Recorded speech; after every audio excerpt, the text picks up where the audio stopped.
Hi guys, it's Graham again and welcome back to my channel. So today I'm really excited to share my first ever book tag with you. I've created a book tag called the Boozy Book Tag, and it's based around a night out on the town and the drinks that you would have during that evening. And each question has a bookish twist. Of course, it's a book tag. This is not alcohol. This is Pepsi Max in a wine glass to add a bit of creative flair. Yeah, because it's the middle of the day and we don't do day drinking. Anyway, there are 7 questions. Like I say, each one is based around a boozy drink at a certain time during an evening, and each question has a bookish twist. So question number 1, pre-drinks. Prosecco. Name a book that went straight to your head and stayed with you long after you'd finished reading it. So for this question, I have chosen Murder on the Orient Express by Agatha Christie.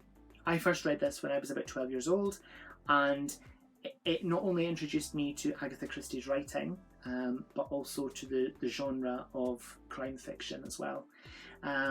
This tells the story of a group of people who are stranded on a train, and one of them is murdered, really very viciously, and Poirot steps in and solves the crime. The writing in this is just incredible, so evocative of the time period in which it was written in. It's timeless, I feel. It's a book that I have gone back to time and time again, and indeed it is one of my, if not my favourite book of all time, and certainly my favourite of Agatha Christie's books. Just absolutely brilliant. So yeah, that's my answer to question 1. Question 2, until I open my iPad, let's see. So this is first round, cocktails. Name 2 books or book characters you think would make a great crossover novel or series. So for this, I have chosen Hercule Poirot and Miss Marple. Both by Agatha Christie. This is Agatha Christie's Curtain, so this is Poirot's last case, and this is Nemesis, which is also Miss Marple's final case. At least I think this is her final case. Yes, I'm fairly certain it is. I might be wrong, I'm not sure.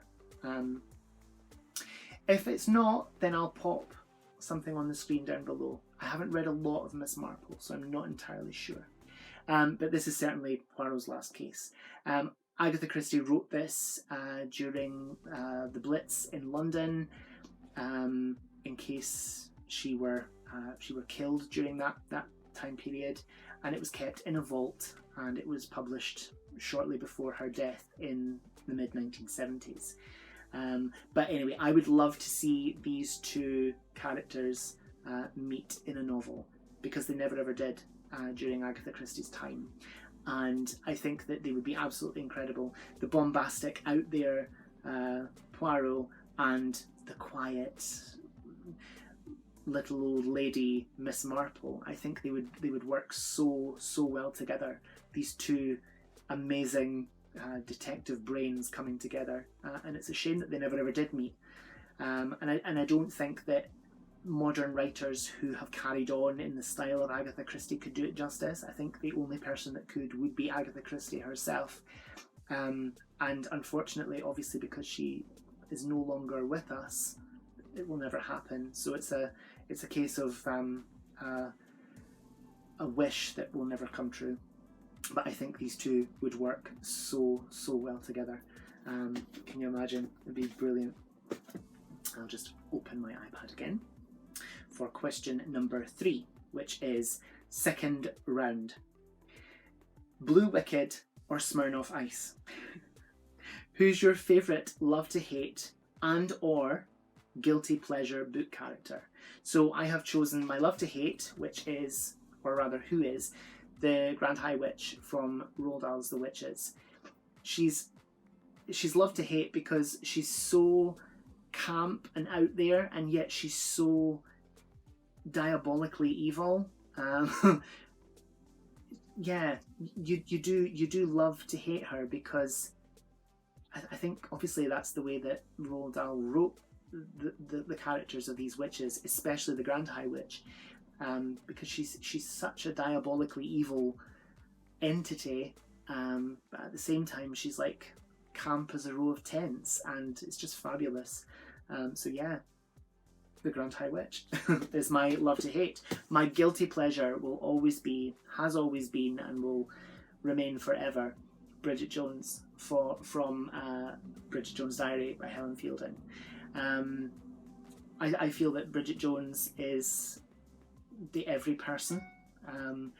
Her her mishaps in life, I think everyone can empathise with at least some of what she goes through in her love life. She's constantly counting calories, she's constantly on a diet, things never seem to go quite the way she planned, and it's just fabulous, and I love her. And the film adaptations are just brilliant as well, with Renée Zellweger. Yeah, absolutely adore this series, and I've read them all. And they may need a reread soon because they're so brilliant. So my next question is, if I can open my iPad. So next question is number 4, and it is Last Orders, Shots. What's your favourite short story collection? So for this one, I haven't strictly chosen a short story collection, although this could be read in that kind of way, because it's the chapters are kind of divided up into the stories of different women, and it could almost be read like a collection of short stories, although they all kind of interweave, and they're all linked in some way. It's Girl, Woman, Other by Bernardine Evaristo. This tells the story of some women who are either related, know each other through mutual friends, or are neighbours, whatever. And it's absolutely so beautifully written, so just, it catches you right here, and it's the kind of book that will stay with you for a long time after you've read it. And up until this point, sadly, it's the only Bernardine Evaristo that I have read, and I think I need to read more. I've been told that Mr. Loverman is a very good book to read, but yeah. So question number 5 is Nightcap. Name a favourite book you return to again and again when you just need that bookish warm hug that makes everything better. So for this one, I have chosen Alice's Adventures in Wonderland by Lewis Carroll. I adore this book so much. Everything about it, the whimsical fancy, the illustrations by, in this case, Arthur Rackham. Just everything about the world that Lewis Carroll created for Alice is just so dreamlike, so childlike and perfect, and just evocative of being read to at night and falling asleep listening to your mother or your father reading this book to you. And yeah, I absolutely adore this. It's just beautiful, and this edition as well, I love. Just gorgeous. One of many of my Alice collection, which I am not embarrassed to say I have probably about 100 editions of Alice, and Through the Looking Glass as well. But yeah, sorry not sorry. So question number 6. The morning after, the night before. Hangover. What's your favourite tip or tips for getting yourself out of a reading slump or bookish hangover? So my favourite tip or tips is always to read some poetry. I have never read any poetry from this collection so far, but I feel that if you feel like you're going into a reading slump and you read something short and snappy like a poem or a short story even, or an essay as well, short things, it kind of gets you back into that groove. And I think it's almost like you're not forcing yourself through something, it's a short, snappy little thing, so it's not taking you a long time to finish it. So you're kind of fooling yourself into thinking that, you know, well, I've read something, I've achieved something. Yeah, so my favourite tip for a book hangover or a slump is always to read poetry, or something short, like a short story or an essay or something. But definitely poetry has got me out of many a reading slump, book hangover. So yeah, that was my Boozy Book Tag night out. Question number 7, before I forget. Arrange the next boozy evening. Tag some peeps. So I am going to tag, who am I going to tag? I'm going to tag Hannah Tay over at Hannah Books and Beauty. I'm going to tag Dane Cobain over at Dane Reads. I'm going to tag Simon Savage at Savage Reads. I am going to tag Julie, the Hungry Bookworm. I'm going to tag Lil over at Lil's Vintage World. And if you want to do this video, go for it. If you do it and I've not tagged you, if you could tag me in your video so that I can see what your answers are. I hope you've enjoyed this. I've so enjoyed creating this video and choosing my books that would be my boozy night out.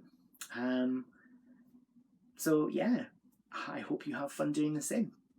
Whatever you're doing, well, actually, thank you so much for watching. Whatever you're doing, I hope you have so much fun doing it. Whatever you're reading, I hope you love it. Stay fabulous, be amazing, be yourself, stay safe, and I'll see you again soon for another video. Bye-bye.